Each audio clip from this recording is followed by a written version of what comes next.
इजरा 4:1। जब यहूदा और बिन्यामिन कुलों के बैरी सामरियों ने सुना कि स्वदेश लौटे हुए निष्कासित लोग इजरायली कौम के परमेश्वर प्रभु के लिए एक मंदिर बना रहे हैं, तब वे जरुब्बाबेल और पितृकुलों के मुखियों के पास गए और उनसे निवेदन किया, अपने साथ हमें भी मंदिर बनाने दीजिए, क्योंकि हम भी आपके समान आपके परमेश्वर की आराधना करते हैं। हम असीरिया के राजा एसदोन के समय से, जिसने हमें इस देश में बसाया है, आपके परमेश्वर को बलि चढ़ाते आ रहे हैं। 3 जरुब्बाबेल, यशुआ तथा इजरायली कौम के पितृकुलों के शेष मुखियों ने उनसे कहा, अपने परमेश्वर के लिए भवन निर्माण के कार्य में हमें आपका सहयोग नहीं चाहिए। हम अकेले ही इजरायली कौम के परमेश्वर प्रभु के लिए मंदिर बनाएंगे, जैसा हमें फारस के सम्राट महाराज खुसरो ने आदेश दिया है। 4 तब उस देश के रहने वाले सामरी लोग यहूदा प्रदेश की जनता को निर्माण कार्य के प्रति निराश करने लगे। उन्होंने जनता को डराया धमकाया भी। 5 उन्होंने जरुब्बाबेल, यशुआ तथा पितृकुलों के मुखियों के उद्देश्य को विफल करने के लिए फारस के क्षत्रपों को घूस दी। अतः फारस के सम्राट खुसरो के शासन काल में प्रभु का भवन पुनः निर्मित न हो सका और फारस के सम्राट दारा के शासन काल तक निर्माण कार्य रुका रहा। 6 सम्राट क्षयश के शासन काल में उसके सिंहासन आरूढ़ होने पर सामरियों ने यहूदा प्रदेश तथा यरूशलेम नगर के निवासियों के विरुद्ध एक अभियोग पत्र लिखा।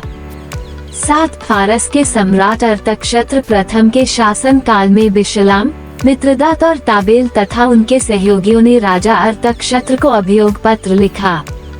पत्र अरामी भाषा में था और उसकी लिपि भी अरामी थी।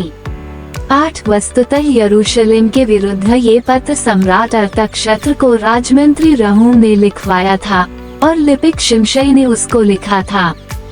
9 इनके अतिरिक्त अभियोग पत्र लिखने में ये लोग भी सम्मिलित थे: न्यायाधीश, राजदूत, उच्चाधिकारी, फारसी नागरिक, अरेक देश के, बेबीलोन के और शूशन अर्थात एलाम देश के रहने वाले। 10 इनके अतिरिक्त अभियोग पत्र लिखने में उन कौमों के लोग भी शामिल थे जिनको महान तथा गौरवशाली राजा उसनप्पर ने उनके देशों से निष्कासित कर सामरी प्रदेश के नगरों में तथा फरात नदी के पश्चिम क्षेत्र के शेष प्रदेशों में बसाया था। 11 जो अभियोग पत्र भेजा गया उसकी प्रतिलिपि यह है: महाराज अर्थक्षत्र की सेवा में फरात नदी के पश्चिम क्षेत्र के निवासी आपके सेवक शुभकामनाएं भेज रहे हैं।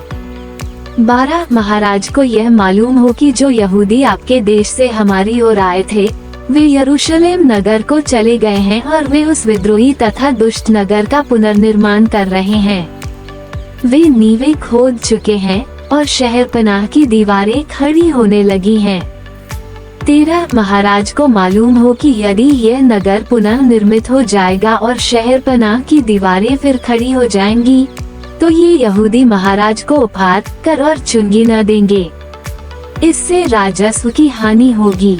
14 हम महाराज का नमक खाते हैं और हम महाराज का अनादर होते हुए देख नहीं सकते, अतः हम महाराज को ये पत्र भेज रहे हैं और आपको सूचित कर रहे हैं। 15 आप अपने पूर्वजों के इतिहास ग्रंथों में इस नगर के विषय में खोजबीन कीजिए, तब आपको मालूम होगा कि यह नगर प्राचीन काल से ही विद्रोही रहा है। इसने सदा राजाओं और प्रदेशों को नुकसान पहुंचाया है। पुराने समय से ही इस नगर में बलवे होते आए हैं, इसी कारण यह नगर खंडहर कर दिया गया था। 16 हम महाराज को इस बात की चेतावनी दे रहे हैं कि यदि यह नगर पुनः निर्मित किया गया और इसकी शहरपनाह की दीवारें फिर खड़ी की गयीं, तो फरात नदी के पश्चिम का प्रदेश आपके हाथ से निकल जाएगा। 17 सम्राट अर्थक्षत्र ने उनको यह उत्तर भेजा: राजमंत्री रहूम, लिपिक शिमशई और सामरी प्रदेश में निवास करने वाले तुम्हारे सहयोगियों को तथा फरात नदी के पश्चिम क्षेत्र के शेष प्रदेश में रहने वाली जनता को महाराज की ओर से आशीर्वाद। 18 जो पत्र तुमने मुझे भेजा था वह स्पष्ट रूप से मुझे पढ़कर सुनाया गया। 19 मैंने राजाज्ञा प्रसारित की और मेरे पूर्वजों के इतिहास ग्रंथों में यरूशलेम नगर के विषय में खोजबीन की गई। तब इस बात का पता चला कि यह नगर प्राचीन काल से राजाओं के विरुद्ध विद्रोह करता आया है। इसमें सदा बलवा और विश्वासघात होते आए हैं। 20 यरूशलेम में शक्तिशाली राजा भी हुए हैं, जिन्होंने फरात नदी के समस्त पश्चिमी प्रदेश पर राज्य भी किया है। उनको उपहार, कर और चुंगी दी जाती थी। 21 अतः मैं यह आज्ञा देता हूँ कि ये लोग अपना निर्माण कार्य अविलंब रोक दें, और जब तक मैं पुनः राजाज्ञा प्रसारित न करूँ, इस नगर का पुनः निर्माण न किया जाए। 22 सावधान, इस मामले में कोई ढील न देना और महाराज के हितों को क्षति पहुंचाने वाले कार्य को आगे न बढ़ने देना। 23 जब सम्राट अर्थक्षेत्र के पत्र की प्रतिलिपि रहूं, लिपिक शिमशई और उनके सहयोगियों को पढ़कर सुनाई गई, तब वे तुरंत यरूशलेम के यहूदियों के पास गए और उन्होंने बलपूर्वक और शक्ति प्रयोग से उनका निर्माण कार्य रोक दिया। 24 इस प्रकार यरूशलेम में परमेश्वर के भवन का निर्माण कार्य रुक गया और फारस के सम्राट दारा के शासन काल के दूसरे वर्ष तक रुका रहा।